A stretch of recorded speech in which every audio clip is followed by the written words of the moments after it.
Hello, this is voice actor Wally Wingert and the Riddler, Edward Nigma. Hello. And Adam West, the 1966 Batman with superhero stuff. You should know. You should know this too, Riddler, you foul fiend. I know everything, you cowled clod.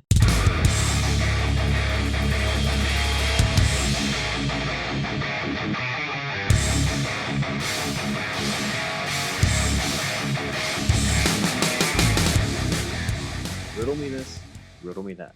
Who's afraid of the big black bat? Not superhero stuff you should know.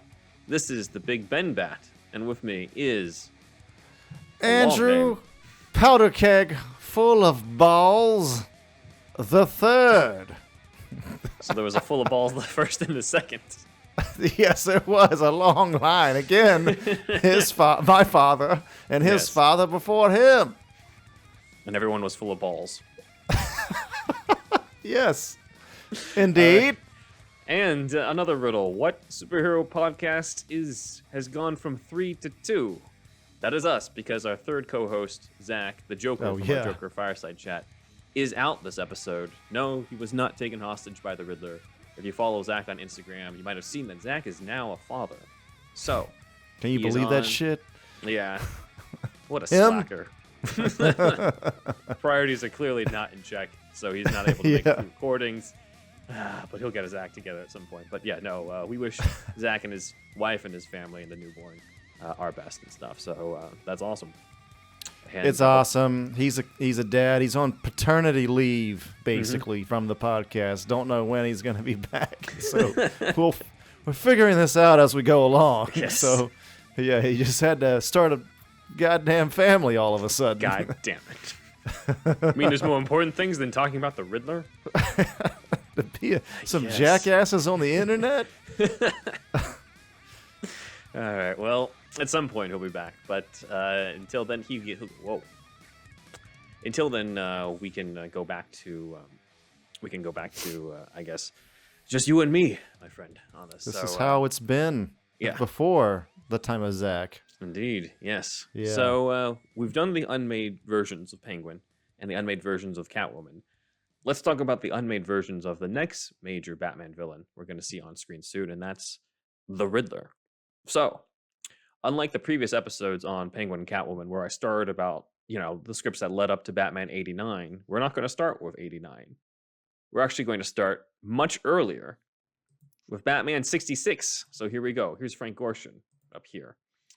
Okay. The late, great Frank Gorshin originated the role of the Riddler in live action and was the first villain in the 1960s show. He's in the first 2 episodes of the entire series. That's so right. And Robin's figuring out everything.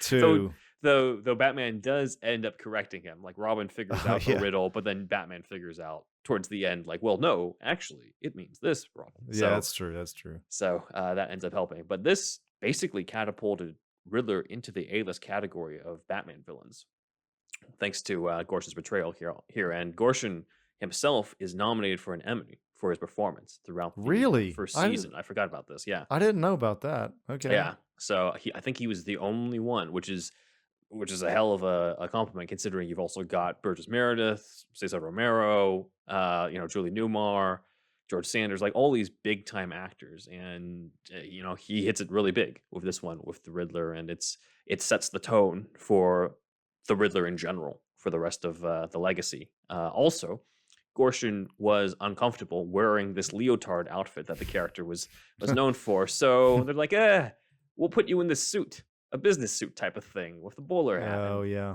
That's what gets incorporated into the comics later. So we kind of have Gorshin's discomfort to thank for this upgrade in the costume. That's interesting. Yeah, a lot of them didn't like tights, man. They really didn't. Well, I'm sure he's like looking at Burgess Meredith. He's like, well, you get to be in a suit. He looks at Romero. You get to be in a suit. I mean, again, he's the first one, so he probably did this later on. But he was like, just put me in something more comfortable than the skin tight stuff. Joker doesn't wear anything skin tight. Penguin doesn't wear any skin tight. But, Gorshin, precedes these other actors. And he actually shows up first in this suit before he shows up in the leotard in that first episode. So, again, setting the tone. But there are episodes meant to be for Frank Gorshin's Riddler that we didn't end up getting to see. So I thought it was important to bring this up since we haven't, we've covered some other Riddler stuff in regards to Batman Forever, but we haven't really covered it in terms of the Batman 66 stuff.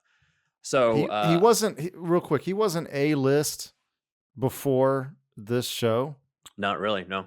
Okay. He showed up in a couple things, and then they're just like, hey, why don't we adapt this comic story for the first couple episodes? The Remarkable Ruse of the Riddler was the comic story, and so they adapted that, and that became the pilot. That became the opening of Batman 66, and the Riddler became famous due to the show, even more famous than when he was in the comics beforehand, starting in 48. Cool. So Gorshin is huge with the Riddler. In the first season, he's in a bunch of episodes. He's in the 66 movie. And then for some reason, if you look at the catalog in Batman 66, Frank Gorshin is not in season 2 at all of Batman 66. And I found conflicting reasons on why, and I have my own opinions on which one I think is true. One says that Frank wanted a pay raise, considering like, hey, he got the Emmy nomination, and he was in a lot of other episodes. He was part of the movie. He's a big part of the show. And Dozier apparently said no. So William Dozier, the executive producer for that's really likely. That's most.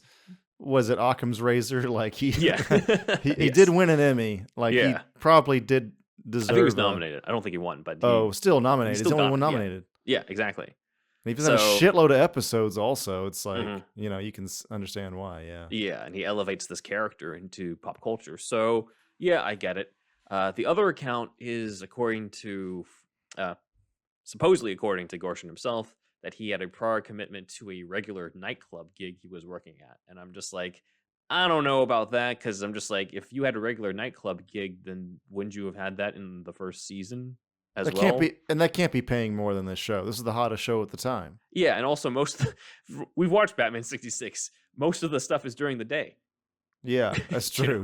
There's not a lot of stuff that takes place at night, and when it is at night, it's like Batman climbing up the thing. It's not usually Riddler outside at night that much, So I don't really buy it. Yeah, I don't really buy it as much. I think it's more likely he wanted the pay raise, and rightfully so on that, and they didn't give it to him. So they're like, all right, we don't have Frank Gorshin as the Riddler, but we do have these Riddler scripts. So what do we do? So they did two different things. First thing they did was that they completely replaced the Riddler with the Puzzler. So, that's right. The Puzzler is played by Maurice Evans, who also leaves clues to his crimes through word puzzles. In 2 episodes, he's only in 2 episodes. The puzzles are coming, and the duo is slumming because they did 2-parters. A lot of the stories were 2-parters. So supposedly these episodes were written for the Riddler, and apparently the original titles, according to sources out there, were A Penny for Your Riddles, and they're worth a lot more. So it was supposed to be Riddler episode. They ended up rewriting it to incorporate the Puzzler. So who is on the right here? On the right is actually the comic book version of the Puzzler. The Puzzler was actually a Superman villain created by Jerry Siegel.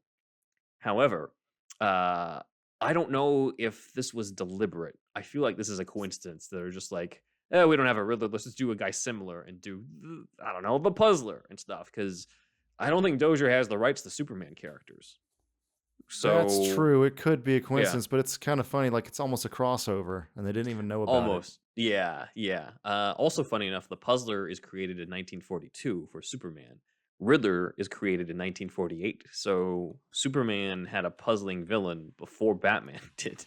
So is it possible that they didn't know about it in the comics, but the Riddler in the comics is based on the Puzzler? It's possible, yeah. Yeah. Like all of these things actually can be true. Yeah. So as you said, it's possible he was the inspiration for the Riddler in the first place anyway, and then maybe Dozier and company knew it, or maybe they didn't. But what is funny is that the Puzzler is actually referenced in Batman Forever.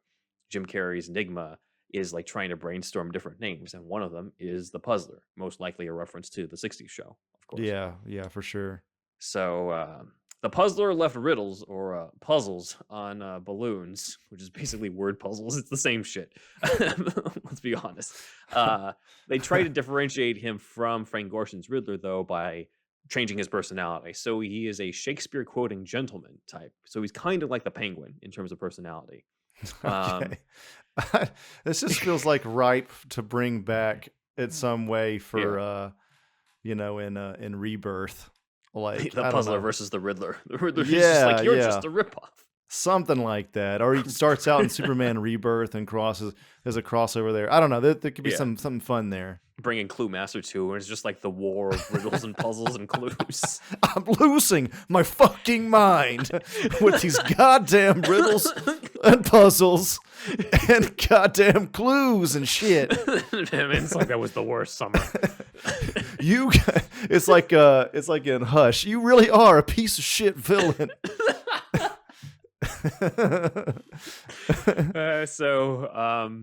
You would have thought they would have disguised it a little more by giving, like, he's called the puzzler, so maybe have some literal puzzles instead of these like word things. Wally Wingert's got it right though, in the sense that he portrays the Riddler as just insufferable. You know, he's just a dipshit, and I think that's cool. I mean, we're gonna see probably the definitive one with Paul Dano here soon, but yeah, that him being insufferable is a good character trait for him. Well, especially for that game, for the Arkham games, he's supposed to be pissed off that he, you have 20 more Riddler trophies to go and you finish the story already, and he's just taunting you throughout the whole time. I know, stupid ass trophies.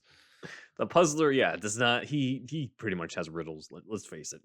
This is a rewritten Riddler episode, and he's trying to steal a billionaire's new jet, and he gets foiled at the end.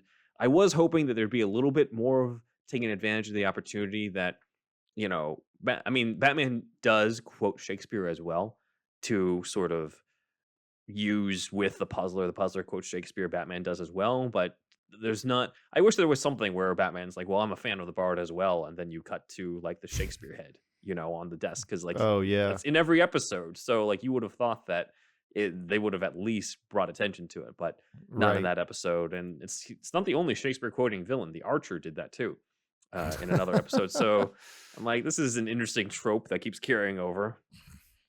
But yeah, the puzzler only lasts in this 2-parter, and I think they wanted to bring Gorshin back again in the second season, and it still didn't work. So they're just like, you know what? We recast Julia Newmar with Lee Merriweather, so let's recast the Riddler. So we got the second live-action version of the Riddler, the Forgotten Riddler, the actor who gets left off of a lot of Riddler ranking lists, and that is Gomez himself, John Astin. Gomez from the Addams Family. I've forgotten about this entirely. He is the Forgotten Riddler. Yeah, I feel bad. Well, he goes back to the tights. Look at this guy.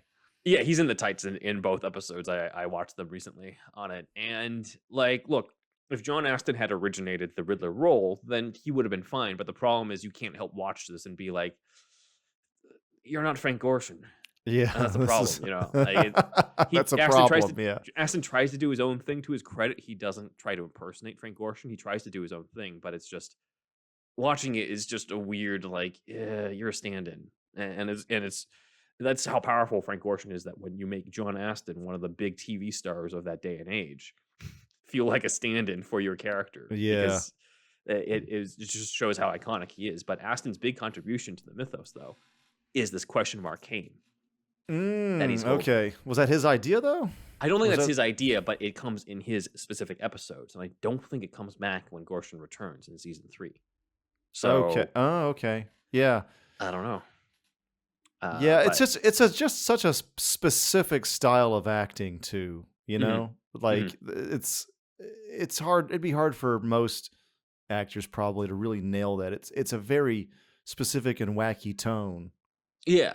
And to be fair, like, Astin does try to do his best with a tone, but it's just like, maybe they should have made you the other puzzler or made you Clue Master or something. Like, it was somebody else. Yeah, and it would have been fine. But since he's Riddler, you're just like, it's not the same. It almost feels as sacrilegious as if Adam West was replaced in 2 episodes. Of 66. Right. You're just like, whoever you bring him in is automatically screwed, even if it's like somebody who's big, like, John Astin. So right. Oh, well. Ben, keep talking. I'm going to not even cut this. I'm going to get this cat in this room. Hold on. You've probably been hearing it. The cat We has... have been hearing it. Peanut has separation anxiety, so cover me for a half second. Yes. So Peanut has separation anxiety. My Alfie is right next to me and sleeping, so he's clearly fine being right here. But in the meantime, Andrew is back. I open the door. I open the door and he runs off. What the fuck? Perfect. Okay. All right. Cat's and if you also have a cat, then you can get the whisker box. Hey, that's how we do it here. Yeah. He'll come back around. He only barks with the crazy cat joke. Yeah, exactly. If anybody listened to Kevin Smith, which I'm sure a lot of our audience has, he was always like, Shecky! I feel like this is my Shecky moment. I think so, yeah. Yeah. Okay. So let's go then into the lead up to the Burton movies. So as mentioned before, Burton had a couple times had the Riddler in the lead up to 89 and in Batman Returns. So one of those was in the treatment that he co-wrote with Julie Hickson. I bring this up for, again, another time, but Riddler had a cameo in that when it came to Robin's origin. Robin is basically created at some point during the movie, and in the treatment, Catwoman, Penguin, and Riddler all show up for just the scene and then peace out. So it's kind of random. And there's Peanut. Hello, Peanut. Peanut here in the visual, y'all. This is the guy meowing the whole time. So, okay, Peanut. All right, here we go. So Riddler is disguised as a clown when the Graysons are killed, and then he just leaves at that point. So I like Joker in a domino mask, by the way. I always like this image. He's like, you guys have masks? I'm going to have a mask too. Yeah, he and Penguin are just like, why are you guys in this? Especially Joker. Joker's most striking because we never really see him wear that, but he's inherently wacky. So yeah. And is this the episode where he fucking flies the coop from the prison? He has like the spring shoes and they're playing baseball or whatever. This is from the movie. It's from the movie. Yeah, the baseball one is from is the very first time he shows up. Okay, yeah. Which is kind of interesting when you think about how, like, the first time people get to see a live-action version of these characters, the first time you ever saw Joker was when he was playing baseball. And then he flies the coop. He fucking springs out of prison. Yeah. And then there's, like, statues of fucking, like, Laurel and Hardy and shit, like some old-ass comedians in an episode, I remember. Imagine if Matt Reeves does the Joker, and the first time he does it, he's playing in baseball with the Arkhamverse. And the nerds are going to be like, what? But we will stand up. What the fuck, man? Yeah, we'll stand up. So this was the first instance of Burton bringing in Riddler. The other instance was actually in the script for Batman Returns, or Batman 2, written by Daniel Waters. So the characters of Josh and Jen from Batman Returns, Josh being the guy whose nose is gushing blood after Penguin bites it, these characters were originally going to have a bigger part and were named Punch and Juliet, as we've brought up in previous episodes. And towards the end, Max Schreck is gone, Penguin's been taken down, and they have to find other work. And Punch says, quote, I hear the Riddler is hiring. So that is cool. It's a little reference. And then they don't get employed by the Riddler because they get blown up by a bomb left by Penguin. So obviously they're not going to show up in the sequel. But this is a second attempt to bring in the Riddler into a Burton directed project. So I miss those guys. A couple.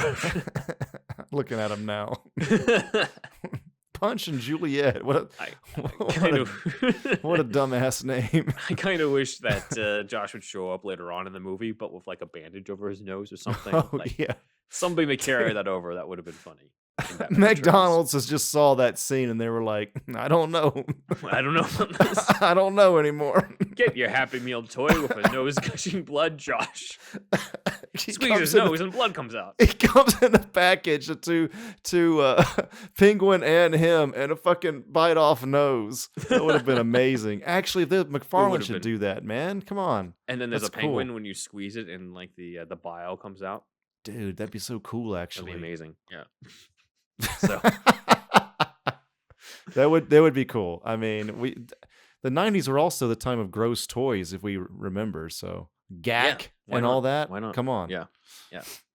So as we know, Tim Burton passed on the torch to Joel Schumacher in the third film, and he helped hire the Bachelors to help write the screenplay, and then just kind of left it to them and Joel Schumacher to write the next movie, the next story. And so they worked out that, well, who's the next most famous villain from Batman 66 in pop culture who we haven't done yet? And that would, of course, be the Riddler. And Warner Brothers famously said, well, how about Robin Williams after we do the Riddler? So we have some concept art here of the Riddler as they were developing it, but we never really got to see Williams in this role. But thanks to our fan of the podcast, Logan Wood, we have some fan art plugging in Robin Williams into that concept art.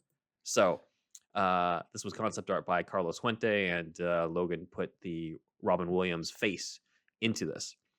So yeah, it's cool. Yeah, thank you for this art. It's awesome. This would have been fitting, as Williams bears a striking resemblance to the Riddler when he was first drawn by Dick Sprang, as I'm pulling up here. So here's the Riddler. That's right. In 1948. That's right. Yeah. So it looks like Fear and Loathing in Las Vegas. What's this? Hunter S. Thompson. I was in the other panel. Yeah. Yeah, in the other panel. Also, just to bring this up, Edward Nygma is supposed to be in like middle school or high school in this first panel here on the left. I'm like, no, you look like Robin Williams in the 80s. He looks like he's 45. Wow. Like everyone else around him, like, okay, they look like teenagers. They look like kids. Him, you're just like, what? Yeah, this is yeah, I wouldn't think that he's a kid from looking at this visual. This looks ridiculous. Yeah. And this other guy looks like he's gonna. It's the same guy, right? This is the Riddler in the next panel. And before he becomes the Riddler, but yeah, when he's a little more grown up. Okay, it looks like he's about to lead children into his van in this shot. For the oral listener, he's got like glasses on. He's holding up. What the fuck is this? 3 and 4? What is that? It's a puzzle thing because he's like a carnival barker. In this yeah. So he has that up. He's wearing sunglasses, a fucking fedora, a suit and tie, but just looks, shady as hell. Yeah. And just holding up some little trinket. Yeah. Yeah. So that's the original version of the Riddler. So it seems natural that Robin Williams would have been, the choice to do it. And we have some more of Logan's work on incorporating Williams into the Carlos Fuente concept art, as well as a little bit more of a brought to life version of Robin Williams. Was this Uslan's idea or somebody else's? I think it was just the studio at this point, because it's a popular idea. I think even back in '89, there were rumors of just like, oh, who would be good for the next few villains? Well, you got the Penguin, DeVito would be good, Riddler, Robin Williams would be good. Like they were, before people started fan casting John Hamm as Batman and Willem Dafoe as Joker. Like these were the fan cast of the. It was Robin Williams. Yeah, Robin Williams as the Riddler was the big fan cast. It seemed like such an obvious thing. I mean, granted, even though it feels like the studio did have a good idea for once. Mm-hmm. Like we know that Warner Brothers has kind of a checkered record going on here. Yeah. Mm-hmm. So. Many people still believe that Robin Williams was Tim Burton's choice for a darker take on Riddler in like a Batman Returns sequel, but it's just not true. The original draft of Batman Forever was, something that had the same story, overall character portrayals were similar as the final film. So the Robin Williams who would have been in the role would not have been a dark 1 hour photo insomnia Robin Williams in a dark. I forgot about 1 hour photo. My God. I saw that in the theater. That was all right. He would have been the same over the top flamboyant Riddler that we got in the film as played by Jim Carrey. So, it would have been a similar take. Yeah. It would have been similar. Yeah. It would have been similar. So, according to our interview with the Bachelors who wrote the script, there was a salary dispute. He wanted too much money and Keaton himself also wanted a ton of money. So, Warner Brothers and Schumacher decided to go with Jim Carrey instead. According to one of our fans, I believe it was Greg or Craig, who read it in a Premiere magazine, Jim Carrey apparently had the idea of wanting a question mark shaved into his head, which actually predates the New 52 designs and this image from the animated Hush movie where the question mark is on his forehead. Stapled in, pretty much. Which is stapled in, yeah. Yeah. It's stupid. That says too much. It would be too much of a headache to fucking to solve any goddamn riddles. So apparently it didn't go through because Carrey was going through divorce court at the time and didn't want to show up in court. I guess claiming custody for his kids with the question mark in his head. So they decided to get away with it, and to be honest, I'm glad it didn't happen. It's for the best, man, for sure. Yeah. It would have fit in with Schumacher's world. Don't get me wrong, but I'm just like, I just don't like this look in general. He doesn't need to have the question mark on his body. He doesn't need it. It is, however, in the Batman Forever novelization in the finale that specifies that there's a question mark shaved into his head. So it made it somewhere.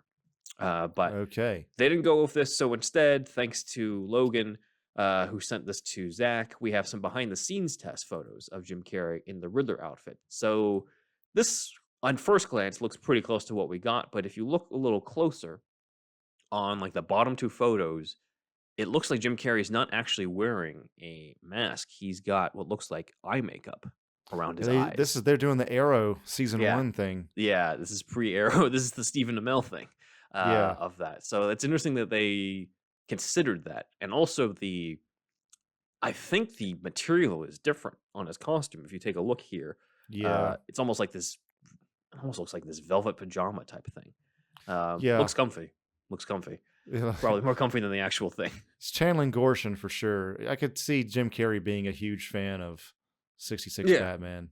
Yeah, really, the Jim Carrey Riddler is Carrey putting his stamp on it with, Gorshin's legacy almost, making it feel like it's appropriate, and it is, Yeah, it's awesome. It's Jim Carrey in the 90s. He was killing it, man. Yeah. It's funny that Jim Carrey in the 90s was cheaper than somebody Robin Williams, because he had gotten to that, well, maybe not quite yet, but it wasn't far off from the $20 million a movie mark, right? Like he was the number one paid actor for a while. You would have thought, with you got Ace Ventura, you got The Mask, you've got Dumb and Dumber, like you've got all these one hit after another. He was on just a huge streak. So yes, it does seem weird to say that. Oh yeah, he'll be cheaper than Robin Williams. You're just like, wouldn't they be around the same price I guess Robin range? Williams had more not. of a legacy at this point. Yeah.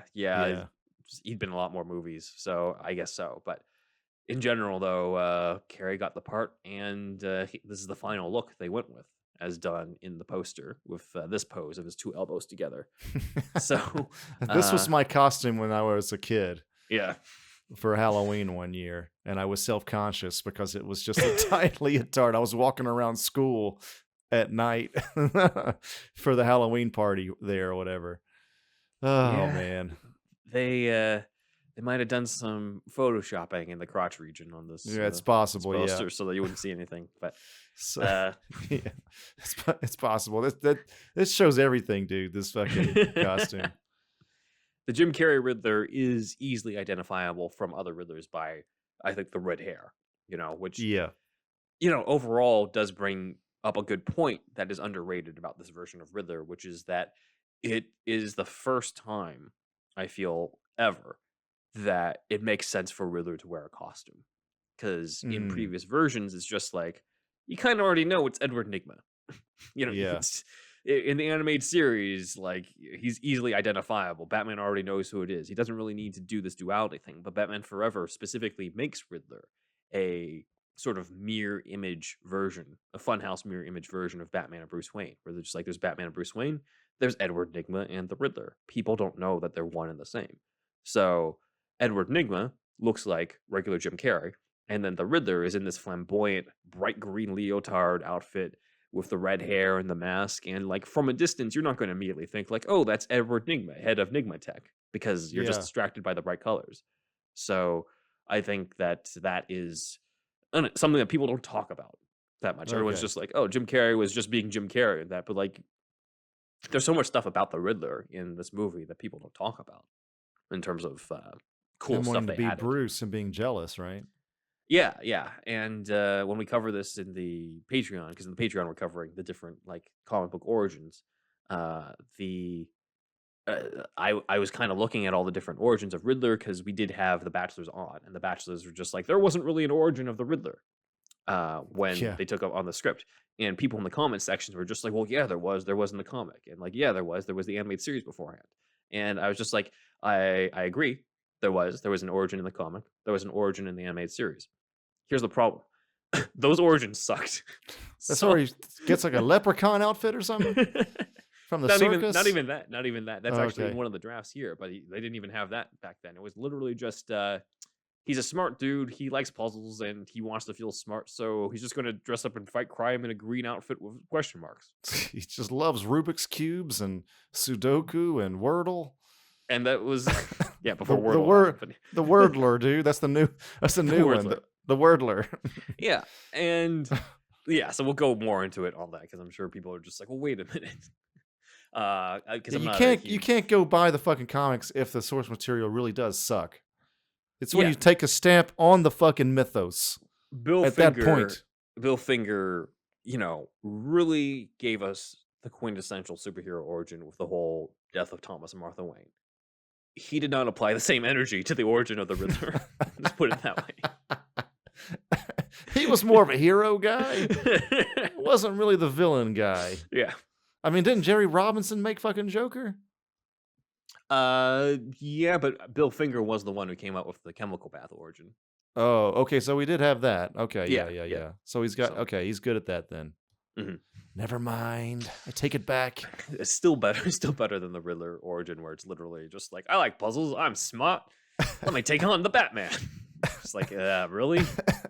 Which ironically would have fit in with Schumacher's tone, but they're like, no, let's actually do something that psychologically makes sense. So that sounds cool. Oh man, fucking. We're not gonna get into this too much, but who's a live action?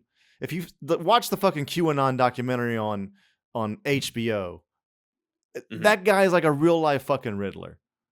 Okay, it's I'll real. Check it out. Well, Matt Reeves is drawing from real life inspirations anyway for this upcoming Riddler. Dude, he fucking drops clues online. He fucking has mobs that do shit for him, and they're evil. Sorry to get political, y'all, but you know what I mean. So, it's about as close as you're gonna get. Yeah, it's got Q in the name, questions, riddles. I mean, that is dude. True. It's so close, man. Art influencing life. Dude, it's wild. It's wild. Yeah. Well, let's dive into some of the stuff we didn't get to see into the final film of the Riddler. So let's start with the Peter David novelization. Yes. Oh, man. Check out that episode if you haven't already. But there's a very important friend of the podcast. Nope. Friend of the podcast, Peter David. Guys, maybe not. Maybe not. So anyway, the novelization... It does have a chapter that Peter David added himself because this is not in any of the scripts, but it shows a young Edward Nygma around the time where Bruce's parents are killed. And Edward Nygma is an outcast at school and mainly turns to puzzles as an outlet, and other kids bully him. And he feels this kinship to young Bruce Wayne when he sees the newspaper article from '89 that we saw when Vicky Vale saw it of the image of Bruce Wayne alone after his parents are killed. And Edward sort of feels this kinship of us being outcasts in a way, like nobody understands us, that type of thing. And so that is Peter David's way of explaining that, the psychology behind Edward Nygma's obsession of Bruce Wayne. Because when we meet him in the movie, he's just already like, oh, you're my idol and stuff. And they didn't really go that deeply into like how that happened. But so this is one of the David did something else. This is he did a good job with this, basically. David did a great job, with the novelization, and he also adds a nice moment later on where Bruce Wayne notices that Nygma's got the article about the deaths of his parents from way back then, from like 20-something years ago, in his cubicle and stuff, and it sort of disturbs him right before he tells him like, your project raises too many question marks and that stuff. So check that out. Check out our episode on the novelization. And check out the novelization and stuff. But it's an important part, and it does establish kind of a cool young Edward, young Bruce Wayne connection sort of thing. Okay. So, but let's move into the actual scripts outside of Peter David's novelization. So as we talked about in our script deep dive, the Bachelors originally gave the character the name of Lyle Heckendorf, not Edward Nygma. Right. The idea was Edward Nygma was an alias. And which kind of makes sense. The post-crisis comics sort of adapted that by making him Edward Nashton and then turned Edward Nashton into Edward Nygma. So that's right. Yeah. Because I mean, it depends on just how where you draw the line at silly comic book stuff. Because if the guy's name is fucking Enigma, it's fine, but it's almost a different tone if you do that. If you start, so I can see why they wanted to do this kind of thing. Yeah, but I mean, it fits the tone of the Schumacher films, to be fair. That's true. Yeah, it's a 66 show, So since his name wasn't Nigma, he didn't end up with a company named Nigmatech. His name is Lyle Heckendorf, so the name of the company was Hecktech.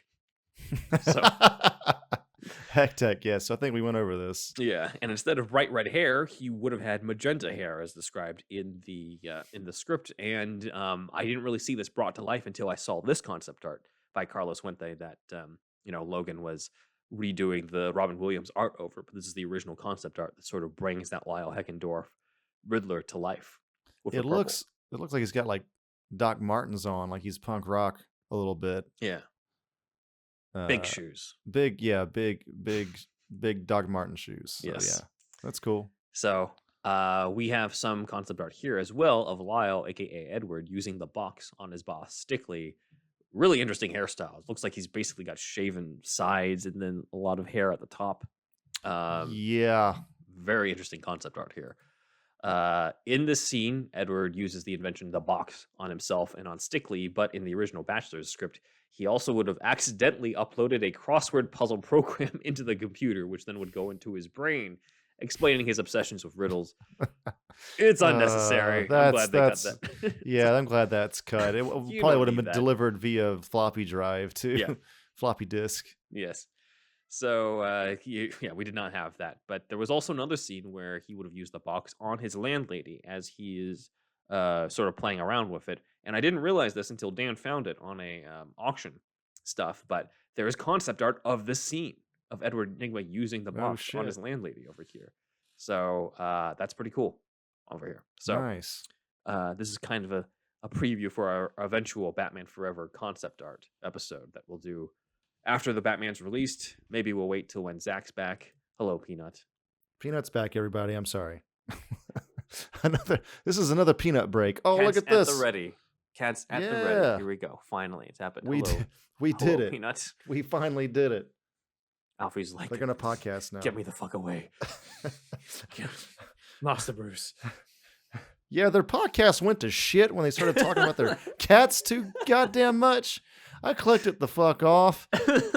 We don't give a fuck about your cats. All right, that's fine then. Back to the riddles. So, talk about some more Batman shit, you dweebs. How about the origin of the Riddler costume?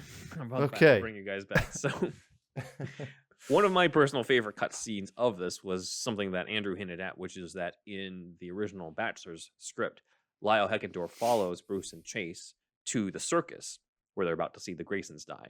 And they go to a fortune-telling leprechaun. And Lyle decides he wants to get closer to Bruce, so he knocks out the leprechaun, takes his leprechaun costume, and tries to pose as the leprechaun to Bruce Wayne. And then Two-Face takes over the circus, the Flying Graysons die, and Lyle ends up meeting Two-Face briefly and escapes. But he escapes wearing the leprechaun outfit, which then evolves into the Riddler outfit. This was apparently, according to the Bachelors, it was actually Joel Schumacher's idea to explain the outfit. And it makes a lot of sense because there's not really much explanation in the comics on why he wears green. I mean, to be fair, he didn't wear, the bowler hat in the very beginning. That was something from the 66 show. But still, there was not really an explanation of like green with black question marks. It was literally just, I got a costume now. Yeah. So again, trying to have some sort of psychology to it. Even in these silly Schumacher films, they still tried to do that. That's cool. I mean, yeah, that's a pretty cool one. Yeah. Origin for that particular thing. So yeah, I liked it. Yeah, but it's not in the movie, and instead it's something that he gets from his sort of like creepy mannequin looking guy in the box that he's got there in his apartment. So that's what they went with instead. One criticism I do have of the Jim Carrey Riddler is that the Riddler doesn't actually send riddles before his crimes in Batman Forever. He only sends them as clues to his identity to Bruce Wayne. However, in the original script, he does do that. He does leave riddles behind on his crimes, and they're presumably clues to the next crime. Funny enough, and this ties into just the general problem with this Riddler character, is I forgot if I told you this in the Batman Forever script deep dive. it's pretty much insert riddle here. In the it's because it's hard. It's hard to write the fucking riddles. It's just like, yeah, we'll figure it out. That's hilarious. But yeah, I mean, that's got to be tough. That's like a different skill set from writing a script. So, especially like if you think about it, it's amazing what they did in '66 because they had multiple episodes of the shit, and the riddles there are more inane than anything we ever see in the comics now. Right.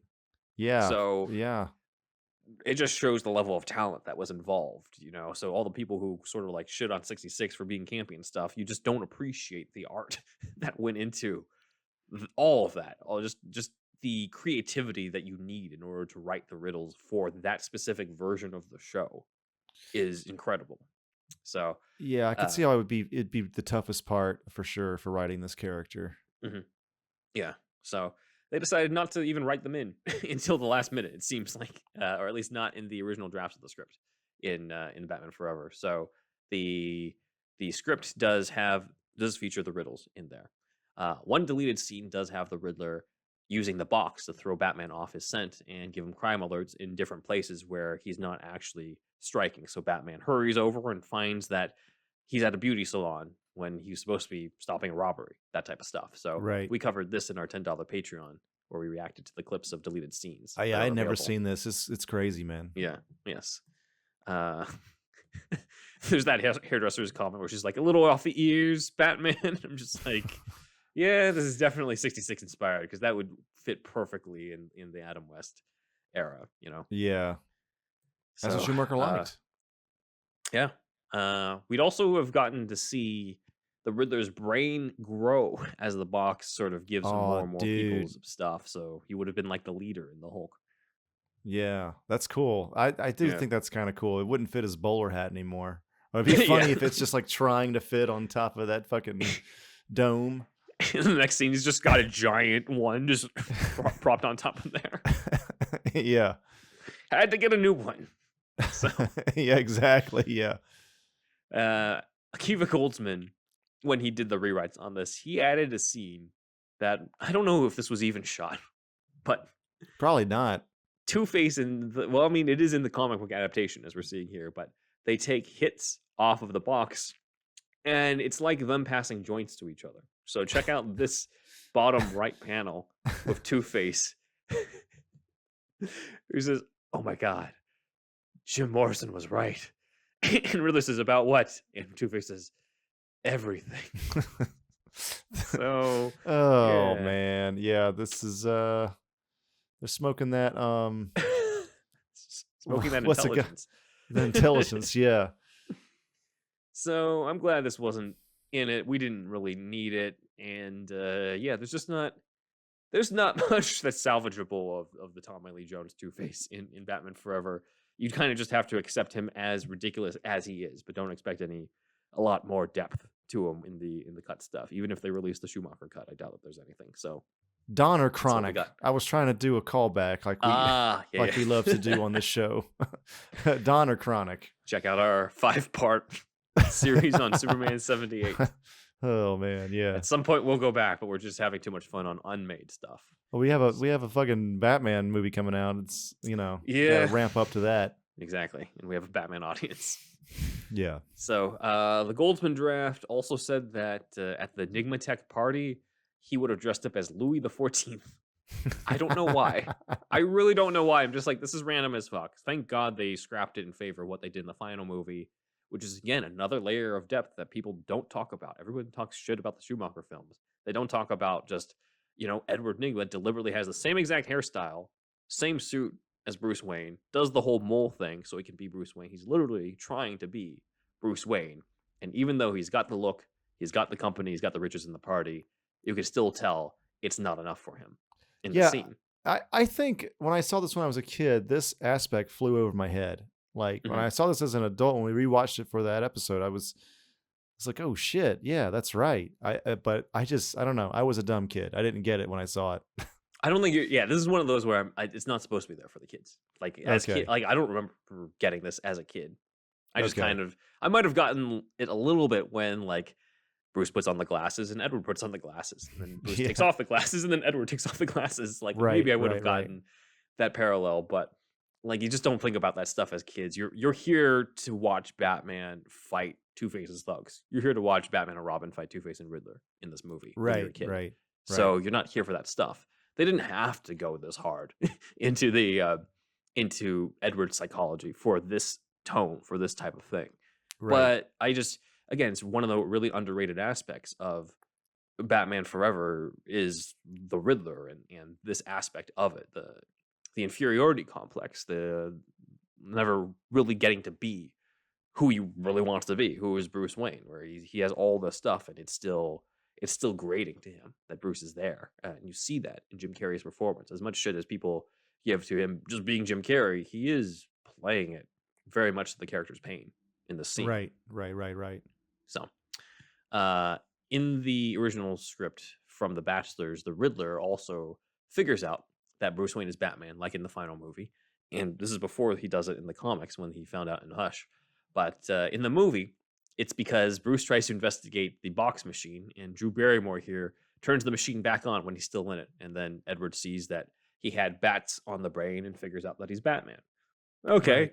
But in the original script, he actually saw footage of Robin fighting and cross-referenced it to Dick Grayson's moves in the circus. And he's just like, Robin is Dick Grayson. So that must mean that Bruce Wayne is Batman, which I think was a lot better. Yeah, back that's in the, cool. that script. Yeah. So that's him figuring out with Two-Face there. And Riddler also would have been continuing a tradition that started with the Burton movies. In Batman 89, Joker says, "Gonna have a hot time in the old town tonight," when he electrocutes that guy to death with the joy buzzer. And then Selina says the same line to Bruce in Batman Returns. And in the Goldman draft, Riddler blows up the Batcave and says, "Gonna have a hot time in the old town tonight," which Carrey would have, just devoured the scene. Yeah, that's all he does. To say that, yeah. When you were a kid, by the Yeah. way, did you like Two-Face at all? Because to me, it's all about Jim Carrey. I like them both, but I don't think I really knew just how much deeper Two-Face was supposed to be. I thought Yeah, it was just for like, sure. oh, he's just a bad guy who flips a coin and looks cool. I didn't Yeah. know. Oh, yeah, I know. Yeah. Yeah, I liked Tommy Lee Jones, but I mean, dude, again, we had seen Dumb and Dumber and Ace Ventura like a Mhm. billion times, and then he does a Batman movie. It was just Yeah. a match made in heaven. Yeah. He is the main villain of this movie. Two-Face is kind of Yeah. just there working for him and stuff. Yeah, So basically, yeah. it's because the studio mandated the two villains. If they didn't do that, then you could probably do a version of this movie where it's just Riddler in some way. Maybe Definitely. figure out some other way to kill off the Graysons or something like that. But yeah, it's somebody was going to suffer. In this case, it was the characterization of Two-Face. Yeah, I think if whenever he did Men in Black, he was told by Barry Sonnenfeld, the director, I believe anyway, Mhm. you're going to be funny by not trying to be funny. You're the straight man, basically, right? Yeah. And kind of feels like he probably should have done that in this, because Yeah. I know they were trying to go full Batman 66, but if he had played a little bit more straight, maybe it would have been better ultimately. Yeah. Some of it is frankly the characterization too, in what he was given. Yeah. But yeah, Riddler's the one who just flat out storms Wayne Manor and blows up the Batcave. Like he does more damage than Penguin did when Penguin stormed Wayne Manor in that Batman 2 script that was unmade. Like he Definitely. does way more shit. Like basically Bruce got lucky in this movie. Right. Because Riddler could have just killed him. It's only because of Riddler's mercy that Batman doesn't die in the scene. Yeah, that's true. But yeah, man. Riddler also would have referenced Joker after saying the "gonna have a hot time in the old town tonight." He says, "Who used to say that? Somebody always used to say that." And then that's kind of a hint back to Jack Nicholson's Joker. So that would have been a callback. Riddler cool. takes Chase hostage, and the original scene between the two of them, where he's got the jogging jacket, would have been much darker. Chase would have noticed that Riddler is overloading his brain with the information from the box. I mean, a little obvious in the original script when his brain is basically exploding into his head. And Riddler doesn't want to listen to her, and so he knocks her out with the syringe, saying, "Nap time, gorgeous," as we see here in the comic book adaptation, but also in this picture behind the scenes of stuff. So that is a scene that This we've is a never gotten cut to scene? see. Cut Oh scene. my This is not in God. the final cut, but it is in the original script, and it was definitely shot because we can see it here in this. Yeah, that's in this photo. crazy. So Okay. this would have led into the big confrontation at Claw Island. But in the original script, there would have been a very interesting version of the final headquarters of Claw Island that is described as an intertwining complex of geometrically impossible castle-like stairs and walkways, like the illusions of Carl Escher or MC Escher. So basically, Batman would have had to have faced Two-Face in the lead up to Riddler. He would have faced Two-Face in something like this and trying to chase him. That would have been insane, man. Would have been insane. I imagine Schumacher and the studio looked at this and they're just like, "That looks amazing. It's also going to be hell." We It's also can't. gonna be We hell just to make. can't shoot this. I'm sorry. I Yeah. am Schumacher. I am a genius, but I cannot handle this. So this apparently was an illusion created by the box where Batman says that he's using theta radiation interfering with our neural receptors, which sounds like the Bachelors are just kind of doing pseudoscience for this Yeah. explanation. That's like Stan Lee says he doesn't know what a gamma ray is, but you just use it in the comics for Hulk and shit. Yeah, that's true. It just sounds It nice. sounds about right. Yeah. Yeah. Also, He the wasn't wrong finale- though. Gamma ray sounds cool, It does. you know. So it just works. Riddler, man, the last thing about the Riddler that is cut is that he goes for the jugular and pulls a scarecrow in the original Bachelor draft, and he uses the box to force Batman to rewatch his parents get killed again, and then shows him projected images of the Joker, the Penguin, and Catwoman. Because remember, Would have been cool. This was written as the sequel to Batman Returns, and that's what it was intended to be until nowadays they're rewriting it that, the Burton-verse has its own continuity. So, Yeah. script went through many rewrites, as we know. Some of the stuff I mentioned was cut before they even shot it. Other things were shot, as we saw. But ultimately, Batman Forever was the last time that we saw the Riddler before the Batman. But there are many other instances where we almost got to see the Riddler, and we're going to cover those after the break. It's time to tap in with the HyperX Quadcast S microphone. The stunning HyperX Quadcast S features dynamic, customizable RGB lighting, a convenient tap-to-mute sensor, and 4 selectable polar patterns, so it can broadcast crystal clear audio whether you're gaming, streaming, podcasting, or impressing your remote colleagues and classmates. So what are you waiting for? Join the Quad Squad and tap in today with the HyperX Quadcast S microphone. Come on in. What can I get you? Sure, I've heard of Hair of the Dogcast. They're that podcast about video games and beer. From the latest gaming headlines to diving deep into the games of yesterday to sampling and reviewing craft beer from all over the world, Hair of the Dogcast is here for the gamer and beer lover in all of us. Available weekly on the Greenlit Podcast Network. Take a time machine back to before the world went to hell, around the year 2000. The 80s and 90s were so rad. The movies, the music, the TV, the games, that's what I want to talk about. If you're cool enough, Join us and listen to Less Than 2000, because that's all we talk about. Adam and Chad live less than 2000. Lord have mercy, y'all. Do you like hounds? Do you enjoy pooches? Do you find yourself enjoying time spent with that of canines? Talking about dogs, y'all. As you might have heard, Superhero Stuff You Should Know has now teamed up with BarkBox. For every month, you get a box for your special canine. Pooches. Or hounds. That's right. One free extra month if you go to barkbox.com/superherostuffpod. Follow the link and you'll get a free extra month valued at $35 and valid for all multi-length plans. So get the BarkBox for your hound, for your pooch, for your canine. Your doggo will thank you. And we're back. So, we are going to discuss more of the unmade Riddlers after Batman Forever. So, let's fill in the gap between Jim Carrey and Paul Dano. So, first thing is Jim Carrey was in consideration to return to the role as the Riddler in the unmade Batman 5 script in Batman Unchained, as I covered in the video essay for The Myth of Batman Triumphant. So, Carrey's Riddler would have been one of many villains haunting George Clooney's Batman in Batman Unchained, which again is interesting now that I've covered that in the original version of Forever, he would have made Batman see Joker, Catwoman, and Penguin. So right. They really wanted this. He's like, that was my shtick. When Yeah. in reality, really, that's more of a Scarecrow thing anyway. So Yeah. I think it's more appropriate. So Jim Carrey's Riddler was ultimately only in one movie, I guess, so far, unless they bring him back into some sort of multiverse thing, which would be insane. That would be incredible. It would be, yeah. Older Jim Carrey is a darker Riddler. I'm down for that. So Meets Dano. Oh my God. maybe That'd be nuts, though. I If they don't. I should- just I don't know don't if see they'll do that. the multiverse. Yeah, I don't know if they're going to do multiverse with that.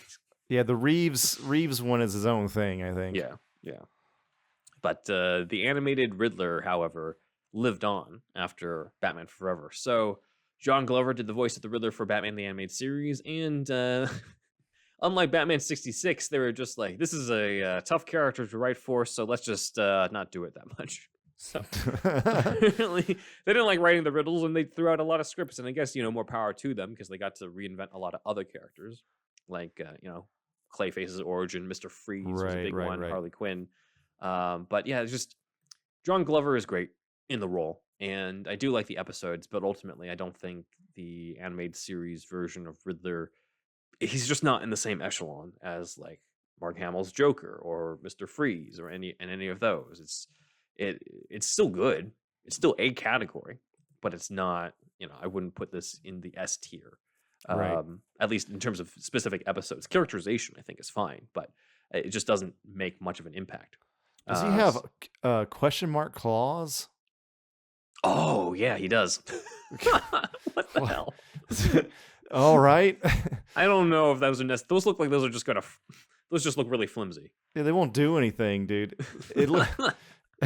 It's like Get you little with my curved, question mark clause, Batman. like little coat hangers at the end of his fingers. Those will just, if those are solid, those are just gonna break off when he tries to punch Batman or Yeah. something. Yeah.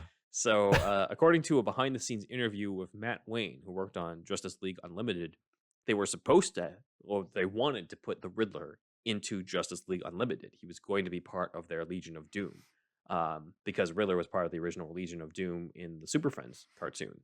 However, this is where WB comes in. They imposed what's called the Bat Embargo on the animated series, which means that they were cut off from using certain characters in the animated shows. Oh shit. Because I guess they didn't want to. We can't confuse the audiences because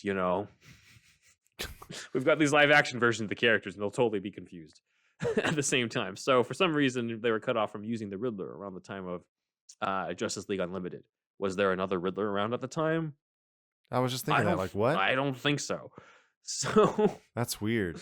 yeah, because they Justice League Unlimited is like 2001 or so, and then the next iteration of the animated Batman is like 2004. So anyway, Yeah, that's strange. it was dumb. It was dumb, but we will see or hear at least the John Glover Riddler return again in the upcoming podcast revival of the Batman animated series that they announced at the LA Comic-Con. So that's going to be cool. So at least he'll return to the role that way. But yeah, That's they cool. they weren't allowed to use this character. But Riddler did end up living on in the next iteration of the Batman. If you haven't seen this show's version of the Riddler, get a load of this. So Oh man, I've never seen this. I don't think. this is the Marilyn Manson Riddler, as he's nicknamed. But he's got. Is he for from those who haven't seen Norway? Maybe this is like Norwegian black metal or something. For those who, the oral listeners might not be able to see this, he's got long black hair, and then it also looks like he's got lipstick that goes down his chin, on like an Or upside down, like a frown. down his mouth, like to Yeah. his chin. Yeah, from the ends Yeah. of his mouth to his chin. So, it's interesting, but I just don't know how they work this look into the character. You know what I mean? Well, But- yeah. What's interesting to me is, despite appearances, he is basically the original Riddler in personality. He's actually a really good Riddler. Okay. And he's voiced by Freddy Krueger himself, Robert Englund. Oh on shit! it. So That's he's cool. got a good voice, and when they cover the Riddler's origin, he's basically just looks like this without the costume. He's just got the long hair, and he's a pale guy with long hair and a lab coat. It fits with this version is just very non-traditional, and This so would are be a a lot of their versions. cool. It would be a cool obscure cosplay That's true. for Yeah, sure. I'd like to see this too. I'm sure a lot of Uh, people hate this look, but it's yeah, they do. just metal enough for me Yeah. to enjoy it. hmm So Yeah, I personally give it a pass. yeah. I do too. I do too. Especially because the characterization is there. If it was something else, if they Yeah. did some other take on it, then like maybe not. But let's take a look at what led up to the development of this. So because we have some concept art of some of the stuff they originally did. So this next one I call Riddler the Hut. So Okay, I don't know. this is I don't know about this redesign though. we are looking at a severely obese Riddler in this hooded outfit that is purple with green question marks, holding up bags for some reason that are green with purple question marks. I don't know what they were thinking on this one, but this design ended up being repurposed for Cluemaster in the series, who was reimagined as this kid who basically was humiliated on TV and sort of ate his grief and stuff, and then wants revenge later on for it. It's if you're going to reinvent, you might as well reinvent the lesser known characters. So Yeah. I think they made the right call by James saying, like, Gunn let's do that this shit. for Cluemaster. Yeah. So, but there's another look that is not. I've not seen it online. I had to scan this from the Andrew Farago and Gina McIntyre book. That book again, Batman: The Definitive History of the Dark Knight. Please get it on our shop. But we have this concept art of a very creepy Riddler on the left. Yeah, it's kind of cool. I know a lot of fans probably hate this shit, but I don't know. I don't think riddles are fucking goth, but you know Yeah. what I mean? But like aesthetically, I do like this kind of It look. doesn't necessarily contradict the character himself. You know, like he is meant to be somewhat of an outcast as long as he's intelligent. You know, Yeah, you know then what? it's there. He Yeah. doesn't need to look like Frank Gorshin all the time. Norwegian black metal Riddler. Yeah, that would be an interesting I don't know what he's burning down. That story there, those dudes back in the 90s, they would burn down churches. mhm. But I don't know. It'd be interesting to kind of base Riddler on that fucking shit though. That's a wild combination, but Mhm. shit. But then you also have to fucking make good riddles too. So I don't know. As long as you got good riddles, yeah. So Yeah, you got to mainly have the uh, good riddles. the one on the left is interesting because he's bald and he's got the question mark on his forehead. And remember, this is 2004, so this is 7 years before the New 52 does this. But it continues this idea. It's like the C and W on the Catwoman and that other one that we covered. Like, Yeah, the newspaper it's, strip. people just want people just want their look right on their fucking forehead. You know, Damaged on Joker. Yeah. that's the thing. Exactly. It never really works. When does Imagine the if they put a forehead Joker thing work? tattoo, like a Joker card tattoo on Leto's forehead? That would have been worse. Joker's wild. So the one on the left is a bald Riddler with the question mark, and the dot of the question mark is at the center between his eyes on the mask. And then he's got like a bow tie, and he also looks like he'd be short. Like it's a really interesting redesign, but ultimately they went with Marilyn Manson. I as would we see go on the with right. yes, Azrael Blackheart, the Riddler. I don't know, like as a goth. Yes. So that's Oh man. next one is an interesting almost Riddler, and that is coming from an interview with David Goyer, who worked on the Dark Knight trilogy. After the Dark Knight was released, Goyer said that WB executives wanted to follow up on Heath Ledger's Joker with the Riddler, and wanted Leonardo DiCaprio for the part, since I DiCaprio had just remember worked this with Nolan. being Yeah. around at the time. Yeah. Yeah. Obviously, this didn't happen, but I can totally see WB just being like, all right, next one. Riddler seems like a good bet because of the fact that he's another villain and he seems like he fits a realistic world. And DiCaprio's a good bet because, like, you got to follow up Heath Ledger with another powerhouse actor. And Definitely. they just worked together on Inception. So, from an executive standpoint, it makes sense. Obviously, they went with a different Inception actor for The Dark Knight Yeah. Rises, and a very different character. But if they went with this, we would not have gotten Matt Reeves' The Batman. That's true. At They least would the have had way to it do is. something else. Yeah, or did a different character. Maybe The it would have puzzler. been- yeah, the puzzler. The Clue Master, Paul Matt Dano Reeves. is the puzzler. What if the Matt Reeves verse is just Riddler #1, Puzzler #2, in the trilogy with Master. the Clue Master? We just want to stick with the formula that worked the first time.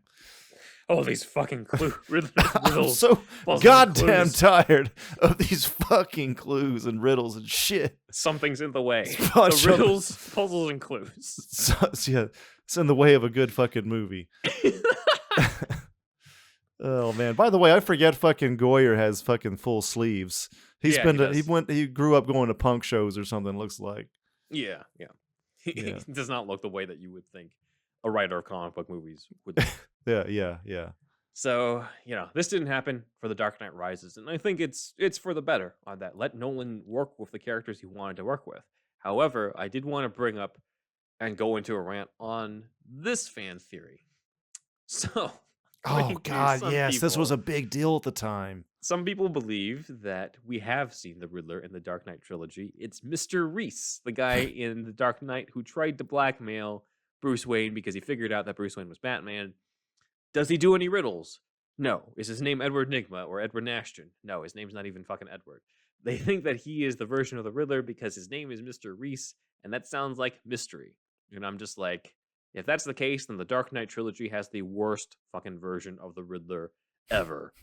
But we don't have to worry about that because I don't think that was intentional at all.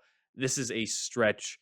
Jonathan Nolan wrote The Dark Knight, and he also created Person of Interest, whose main character is named Mr. Reese. Mr. Reese is just a name that Jonathan Nolan likes. So I could see that. this is one of the stupidest fan theories out there. I want this theory to die. This guy is not the Riddler. This guy is just... He's just a side character for a couple scenes in The Dark Knight. That's all he is. Riddler's not in this trilogy. Nolan was not interested in doing the character. He was only interested in the ones we saw. And that's it. And that's fine. Let Matt Reeves do the Riddler. Let Joel Schumacher do the Riddler.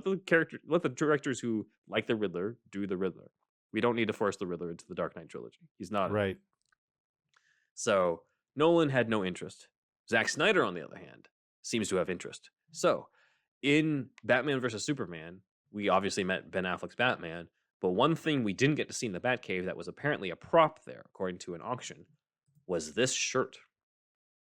It's a purple shirt with green question marks on it. So that does hint at the Riddler's existence in Yes. continuity, which, He loved the Easter obviously. eggs. Yeah, which, if Ben Affleck's Batman has been around for 20 years, I don't think it's much of a stretch to say that he's encountered any of the Batman villains. As far as I'm concerned, he encountered everybody. He even encountered fucking Batmite, according to Peacemaker. So, it's fine. That's right. Fucking Batmite, dude. Yeah. And Kite Man somewhere in the mix. Yes. So, another Easter egg comes from Suicide Squad. So, this is from one of the prop case files for the movie.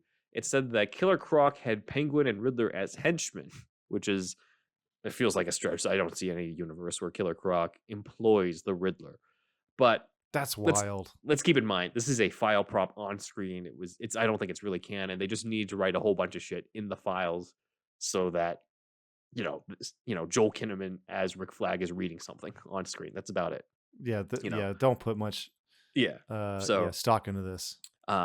Let's go into the biggest thing we can put stock in, which is that Zack Snyder released outlines for the sequels to his cut of Justice League, and it identified that Riddler was originally going to be the villain for Ben Affleck's Batman in The Batman, before they decided to go with Joe Manganiello's Deathstroke. So I guess in the original idea that they were thinking was Riddler shows up in The Batman, Ben Affleck's The Batman, and then gets recruited by Lex Luthor into the Legion of Doom or the Injustice League, whichever one they were going to go with.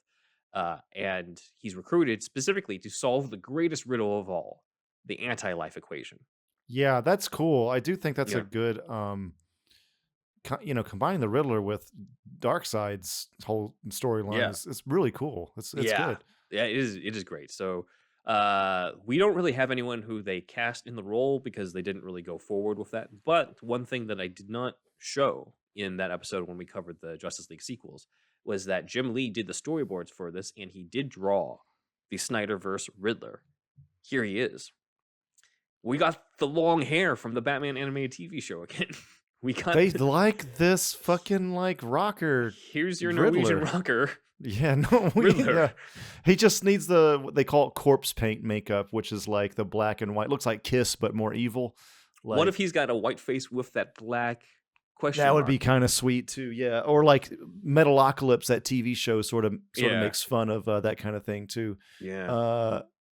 Yeah, it's funny that this is in the DNA, because I didn't know it was like so hard in the like recent additions to the mythos of the Riddler. Actually, I just still have the bowler cap dude in my head most of the time. Yeah, and same here. To me, if you picture the Riddler, it's what you see in the original animated series. It's Frank Gorshin when he first shows up in '66.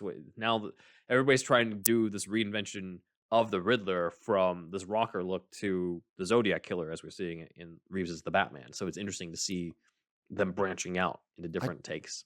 I don't think that he'll have long hair, though. I feel like I don't think in the Reeves one, I think he's going to be like an incel. I fully expect him to look exactly like he did in Prisoners. Yeah, right down to him getting beaten up. Because that's what happens to Paul Dano in every movie. Every movie. I mean, that's why he's cast. That epic shot in There Will Be Blood. I've talked about this before, but it's fucking movie making, dude. Like it looks like what's the guy's name? Daniel Day-Lewis. Daniel Day-Lewis. It's a long dolly shot tracking from left to right. It's Paul Dano walking to him, about to like say a word to him. It looks like he's kind of gonna own the scene. And then Daniel Day-Lewis just when the tracking move ends and it lands right on when they finally meet, Daniel Day-Lewis smacks the shit out of him, and it's just reversal I don't power. know, man. Yeah. It's the magic of cinema or something. Like the way that was done is so well, so well done. I felt like, and yeah, he gets the shit beat out of him mercilessly in that movie, and I think we're gonna see that. Blood, Prisoners. So Yeah. like he's hired so that Pattinson can beat the ever-loving shit out of him in the Batman. That's why it's here. Or maybe he's the one he doesn't beat the shit out of him. We'll see. We'll have to see. Reeves will flip the cliche. I don't know. We'll see. Yeah. You kind of want him to punch the Riddler, though, in the middle of asking a fucking question. Especially if half of this 3-hour movie is Pattinson yelling in the Batmobile trying to find Riddler trophies. So, yeah, of course he's going to beat the shit out of him. But we're not going to see... It's unlikely we're going to see the goth rocker look of it with the tattoos of the question mark, which I'm wondering if this is a lift from the Earth 1 Riddler, as I brought up here. So the Earth 1's Riddler also has that fucking question mark tattoo around his eye too. So I'm just like, why does everybody want to put the question mark on his goddamn face? He doesn't need to do that. Just make it. Is it too unrealistic to have a question mark on your clothes? Like I don't understand this, but it's just sort of what they've decided to go with. Well, or wanted to go with, at least in that specific take on what could have been the Snyderverse Riddler. Who knows? If they actually made it, they might have done something differently. I don't know. Right. So we didn't get to see the Riddler in the Snyderverse, but we are going to see Paul Dano play Riddler in the upcoming movie.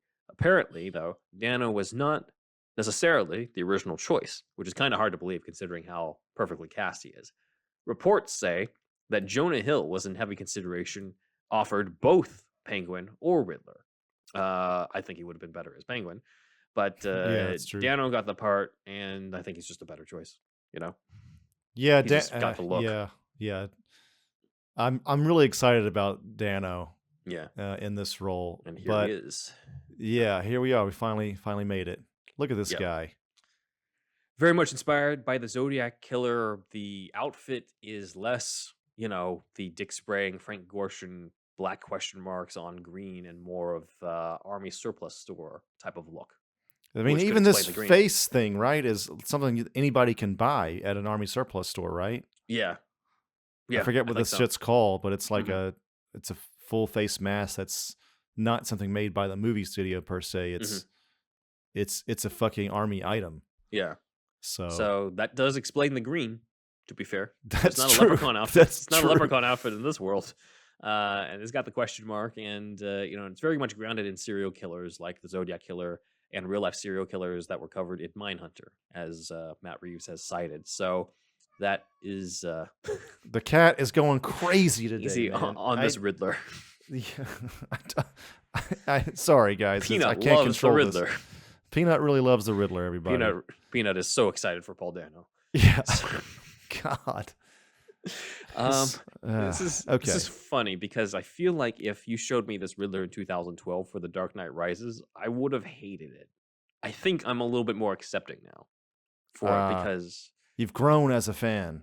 I mean, I think I'm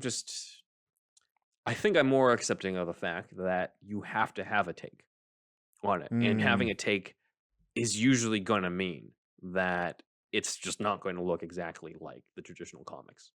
It's just not going to. It's not going to do it. You're going to have some inspiration from something else, and that's your take. If it's like one example that comes to mind is when they really neutered the Justice League from Zack Snyder, and it was the Joss Whedon version. It was something that just didn't feel like it had a take. It didn't feel like it had a voice, among other different problems. But ultimately, it was just like, this is just fluff. It's just us trying to catch up to the Avengers. And then you watch the actual Snyder cut, and just like, oh, this is a story about like trauma and healing and inspired by Kurosawa's Seven Samurai. Like, it had a take. Yeah, exactly. So I'd rather have a take, even if I don't necessarily agree with it. I wouldn't necessarily do Riddler this way, but it's at least a take, and I'd rather have that. I'd be more interested in that than just like, oh yeah, let's just make him look like the animated series, and he does riddles and shit, and that's about it, and he's exactly what you expect in the comic. I mean, people take a shit on Snyder's Watchmen because it's almost not a take. It's just exactly the comic. So yeah, except for the ending, of course. But it's a little mixed because technically he does. Like it's like they take a shit on it, but they also take a shit on like the way he did it, the way he has like the slow-mo sex scene and the music choices. I'm just like, yeah, but that's his take. Yeah, you got to allow his take. Yeah, this is a problem with. It's sort of a problem with the internet, which it help. I think it helps sometimes. Like the Sonic design, Sonic the Hedgehog. Oh yeah. I think the internet came to save the day on that one. But there is something to be said about just let an artist be an artist. Mm-hmm. Let a person have a take. Not everybody has to agree with it. We're because of like Metacritic and Rotten Tomatoes and Reddit and everything, we kind of have like art by community now. Yeah. And Snyder is seemingly like he's one of the directors that's like really.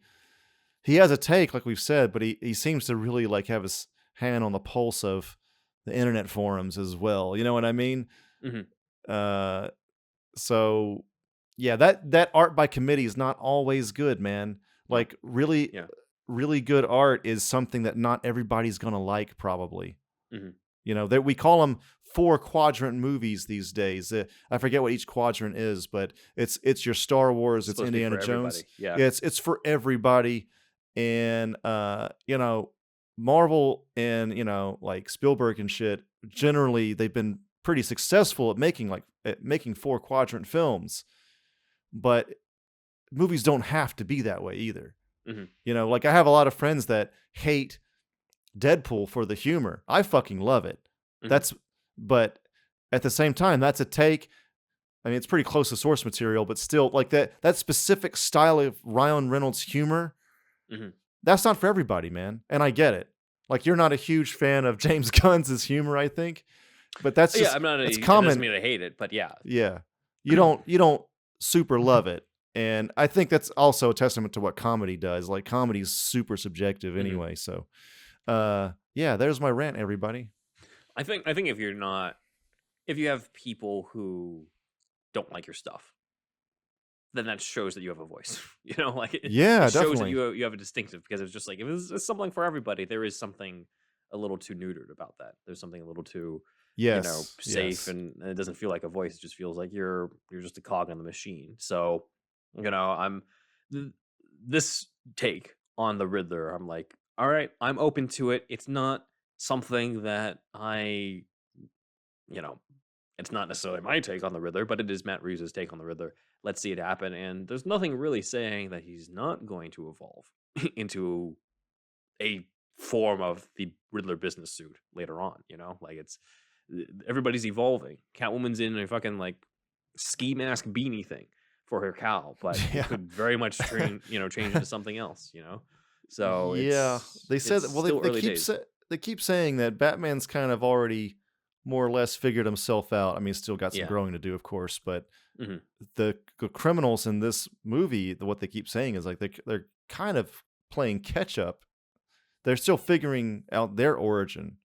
Yeah. So I feel like these are origins of these villains. So there's going to be some evolution. So maybe we're not necessarily going to see this look stick. I don't know. I don't have any inside information. This is just my speculation.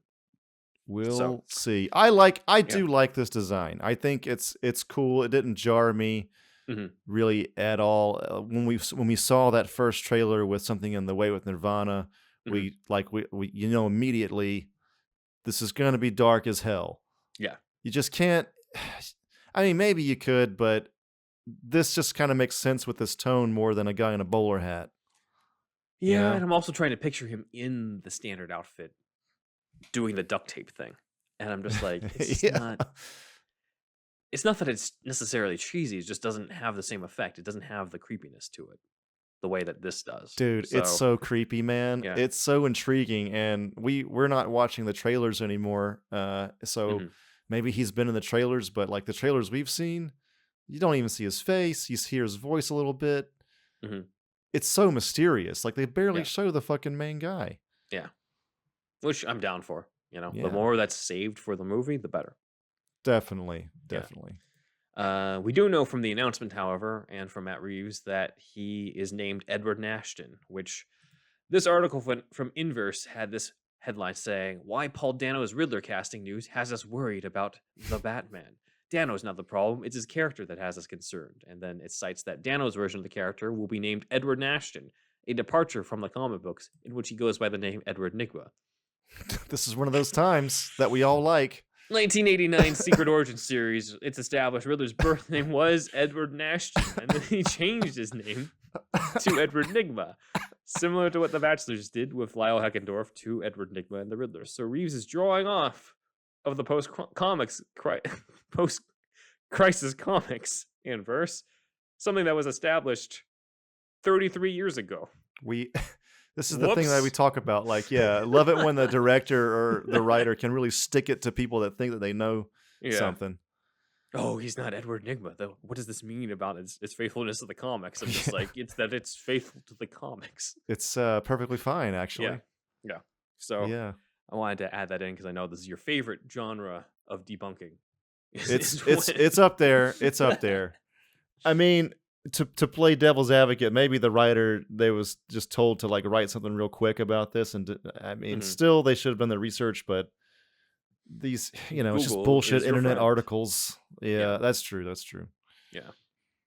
All right, so that does bring us to the end of the Unmade Riddlers. Did you have a favorite Unmade Riddler or favorite tidbit of this episode? Maybe Norwegian black metal Riddler. He's kind of cool, man. And I could see, like, if they made an anime Riddler, dude, he would probably look like that. Yeah. Like, that's they true. Always draw like that. Well, not always, but it's a common kind of look. And I don't know, man. Like, again, I don't know what the fuck a goth look has to do with fucking riddles, but I'm kind of down. I'm kind of down for it. Although it's true that, like, just like, well, how can I put this gingerly? People in the music scene, in any music scene, not just metal, a small percentage, are full of themselves. Okay? So you can maybe weave a tale that way and connect those dots. I don't know. But yeah, I think that was my favorite tidbit of this whole fucking thing, man. I'll still take that Riddler over any version of Riddler with a question mark on his head. Dude, I agree. I don't like that much either. I will, if we're ranking them though, the staples in the head are the worst, and the Hush one, but the tattoo on the eye, it's like, it's not ideal, but I like it more than the staples. I like it more than the staples. I will excuse the Riddler in the Harley Quinn animated series because of the fact that that's supposed to be. It's the Harley Quinn show, like Right.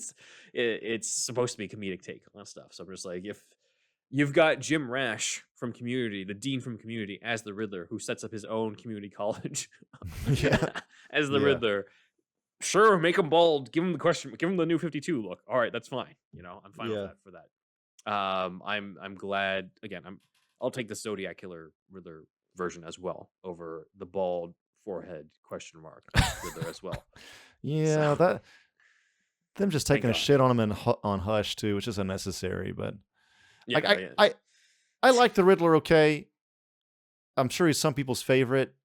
It's not my favorite, but I do see why he's like kind of A-list, S-tier kind of villain. Do you think, and this is more of a probably an edgelord kind of thing, but is there a certain sadism? I guess all of his villains have some sadism to them, but like if you don't get this question right, this riddle right, then I'll hurt you or something. Oh, This yeah. kind of this sadistic. Yeah, it's his. It's in. It's all connected. Those things. I think the best example of that is when Wally Wingert voiced the Riddler in, I think it's the Arkham City trailer that's specifically Riddler based, where he's like taunting the people who are in the death traps. The sort of like Jigsaw type death traps. And he's just like, he has some line towards the end of the trailer where he's just like, you'll know as you're bleeding on the floor and dying that the Riddler is better than you. So Yeah, that's like, cool. It's kind of the superiority complex. I mean, wanting to feel superior because he deep down feels inferior. That's an I think, inferiority complex. Yeah. Yeah, exactly. I think that's the heart of the Riddler.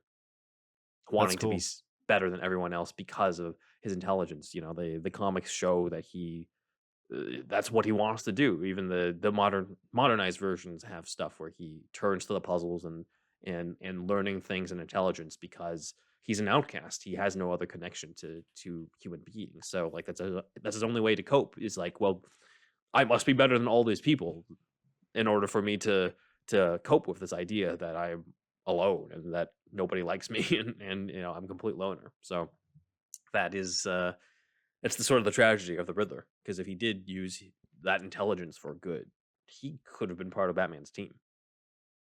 That's true. Yeah, could have helped out with the detective shit. Yeah. And Paul Dini does explore that in some comics too, where the Riddler is reformed and is a private eye, and Batman's not sure whether to trust him. But I think that does show that the Riddler can be a good detective, and I think that's fascinating. It shows exactly what I said.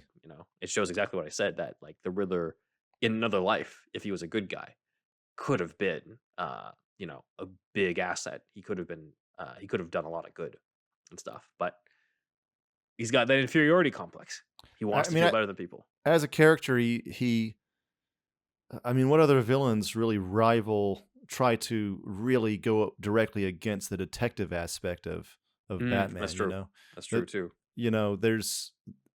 That's one way you can achieve good writing is having, this, right? Having the villain go up against just a certain aspect, say something to the hero. Yeah, what does the villain say to the hero? What does the hero learn from the villain about himself? Shit like that. I think we're getting that in the Batman. Based off Hopefully, of the interviews. hopefully. Yeah, based off the trailers and the interviews, I'm just like, I think there's a very specific reason they chose the Riddler, and it looks like they have a very specific story they have in mind where Riddler stuff ties into Batman and Batman's growth, and I think that's necessary for bringing the Riddler back. Definitely. So cool, man. That is superhero or supervillain stuff you should know. Big thanks to our research assistant Dan for providing a lot of the visuals for this episode, as well as, I promise, these remaining Batman the Animated Series storyboards and concept art that we left off of our episode, because we just had way too much shit to show. In that episode, these come from the Batman animated book from Chip Kidd and Paul Dini. That's cool. And these are all from different episodes. So this is The Forgotten. This is Robin's Reckoning. Laughing Fish. The Man Who Killed Batman. That great soliloquy. The eulogy, that Joker gives to Batman when he thinks Batman's dead. All sorts of different storyboards and stuff that all come from the Batman animated book that I think is no longer in print anymore. So okay.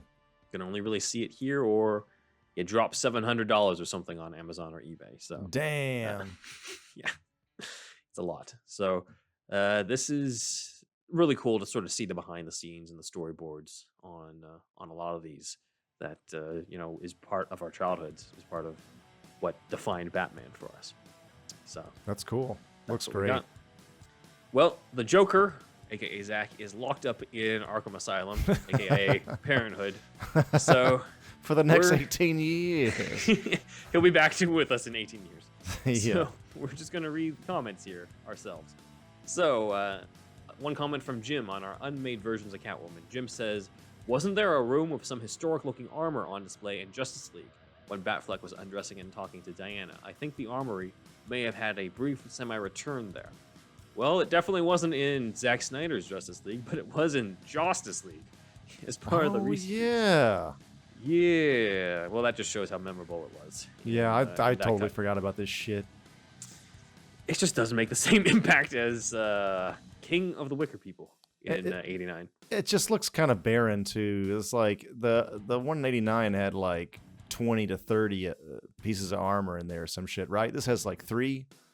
Yeah, 4. and it's just like some random room in the Batcave. It honestly looks like it could just also be part of a penthouse suite in Wayne Tower. Like it doesn't have the Batcave feel to it and stuff, and just kind of seems like it's randomly there.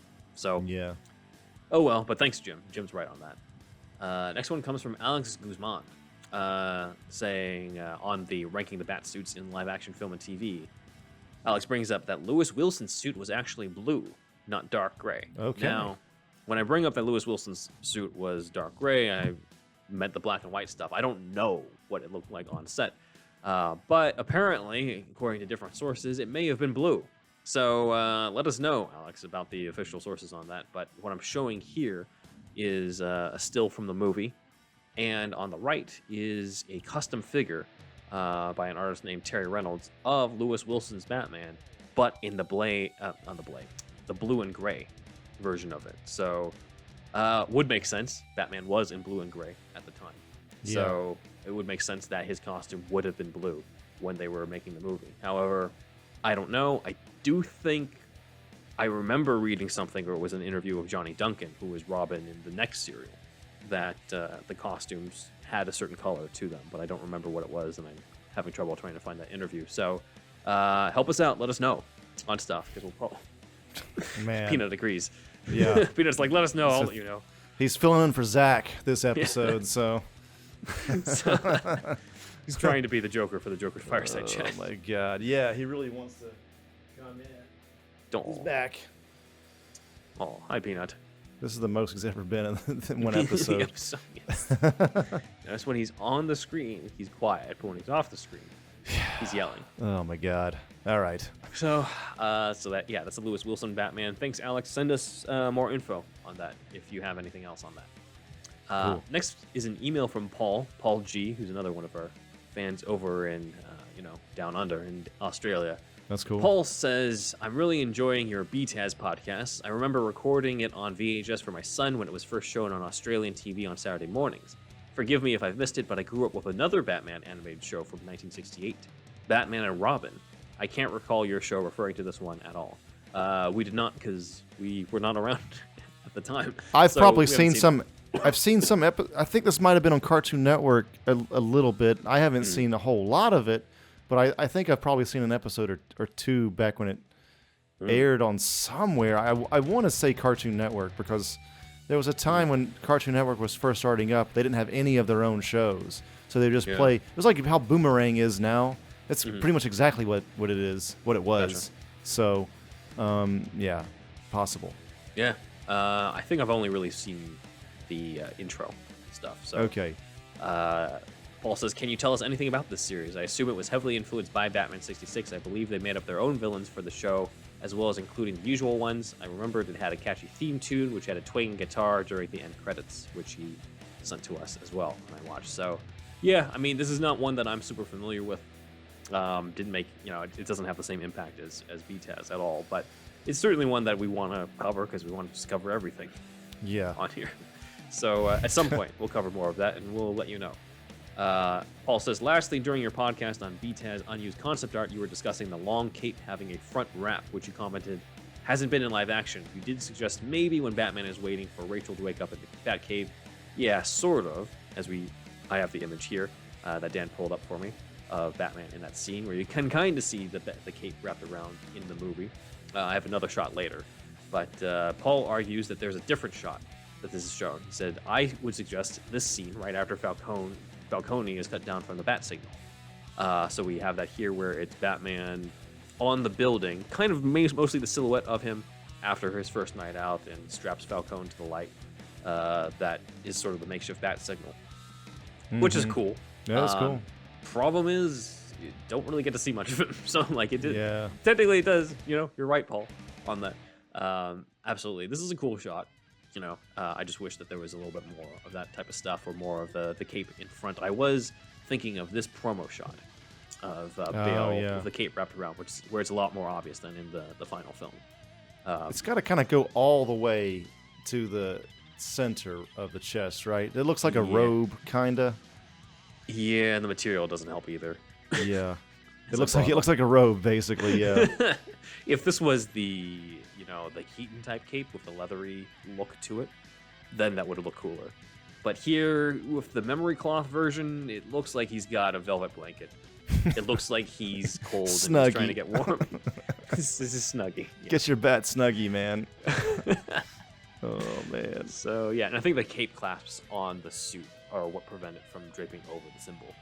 Yeah, I think it would probably be a different rig, maybe, dude. I don't know. Yeah, completely different. Yeah. Just for the shots to do that, it wouldn't be like a stunt or anywhere. It wouldn't be the normal suit. They have to do it just for that one shot, maybe. I don't know. Definitely. I don't know. Yeah. So, anyway, Paul says, still loving the show. I listen to each week driving to and from work and looking forward to your comments on The Batman next month. Well, Andrew and I are going to see it a couple days early. Yeah. So, thanks to the fan screenings that they put up. So, he says, cheers, Paul. Thanks, Paul. Thanks for your support. Thanks for your emails. And, thanks for a lot of the stuff that you send over. That's awesome. Coming soon to HyperX.com, HP.com, and more fine retailers. The HyperX Cloud Alpha Wireless. The Cloud Alpha Wireless gets up to 300 hours of battery life, so you'll spend less time charging your headset and more time charging into action. The dual chamber drivers enhanced by premium DTS Headphone X spatial audio provide reduced distortion, allowing you to hear audio cues with pinpoint precision. Up to 300 hours of battery, 2 chambers, 0 wires. The new HyperX Cloud Alpha Wireless.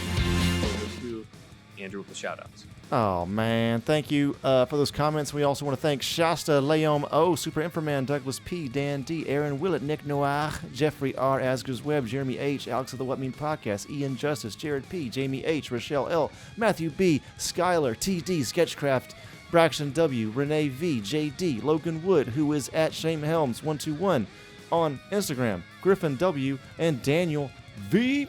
And then we have our other supporters, who is Sparkageddon, SCCC Productions, Robert Schumann, Cookie Noms, Matt Herring, Elijah B, Shamrock Balls, Ian H, Walter the Wobot, John Wells, Rye Guy, Jackson Putnam, Tway N, Watson, who is StageBat on Instagram, and Joey, who is W.media on Instagram, and Paul G, who were just added because of his last email. Yes. Might as well. Yeah, we might as well, yeah. Yep. Other supporters, yes, indeed. But yes, thank you. Thank you, Paul. Yes. All right, so yeah, please join the Shasta Army. That is our $1 tier on patreon.com/superherostuffpod. That's the $1 tier gets you the shout out. $5 tier gets you a whole other show on Fridays, so you get us twice a week. Cancel anytime. This show you're listening to now is every Monday. The Patreon show is every Friday. So check that out. Again, cancel anytime. $5 a month. That's like, what, $1 or, I'm not that good at math. It's like $1 an episode or some shit. Yeah, something like that. Something like that. A little over $1, yeah. So, yeah, a little over, yeah. You also get access to the backlog as well. So if you're new to it, then you got a shit ton of content to cover because we started in 2020 on that stuff. So a lot of episodes. Yes, yeah, there's a lot. Yeah, you get the whole backlog. So there you go. You could we probably shouldn't say this, but you could binge it for a month and fucking cancel if you wanted. Don't yell at that.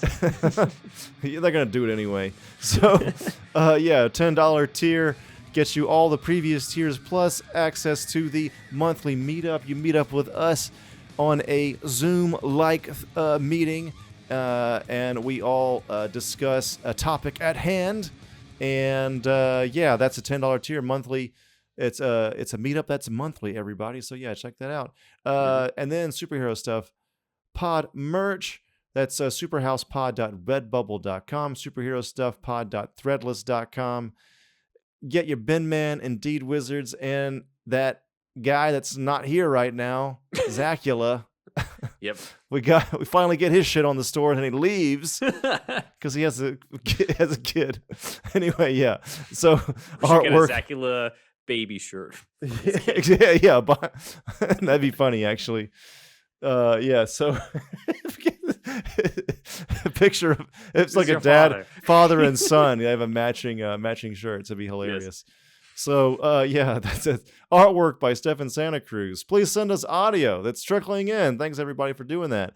Send audio clips of you saying something, anything, to superhousepodcast@gmail.com.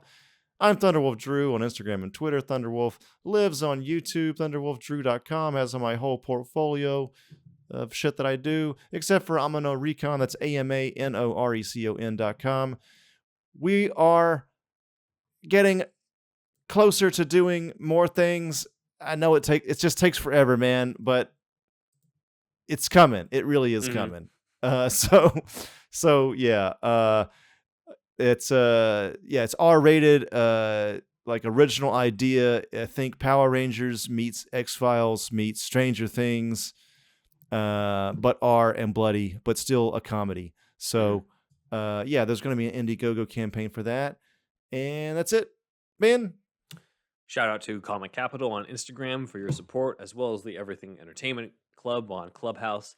You can follow our social media. On Twitter, we are Superhouse Pod. Instagram, Superhero Stuff Pod.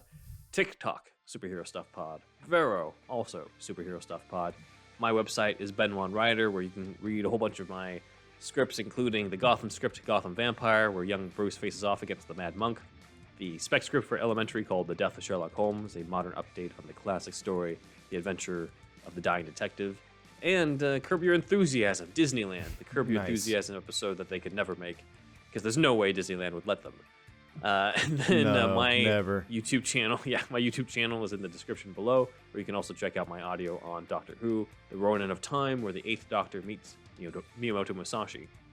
My Instagram is Ben One Rider. My cat's Instagram is Alfie Pennyworth Cat. And if you have an Alfie or a cat in general, then you can also get your cat the Whisker Box, the only cat box with a crazy cat lady and gent. You need to get Peanut this just so he'll shut up during recording. Go play. You're saying that you get Peanut with the Whisker Box?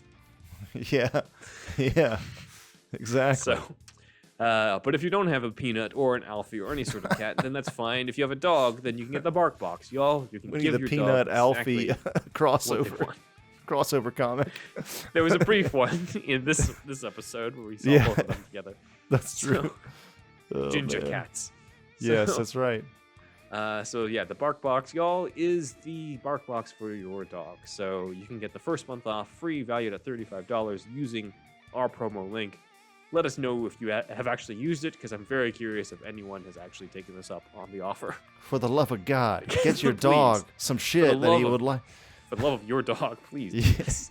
for the love of dog. Yeah, love of your dog. Yeah. You can find all the stuff at superherostuffpod.com/shop. eBay stuff, BarkBox, Whisper for Days for your hiney, all sorts of shit, all at superherostuffpod.com/shop. So that is it. Back to Andrew. We, and not Zach, want you to do us a favor. We want you to tell all your friends about it. Black metal, motherfucker. What a poser.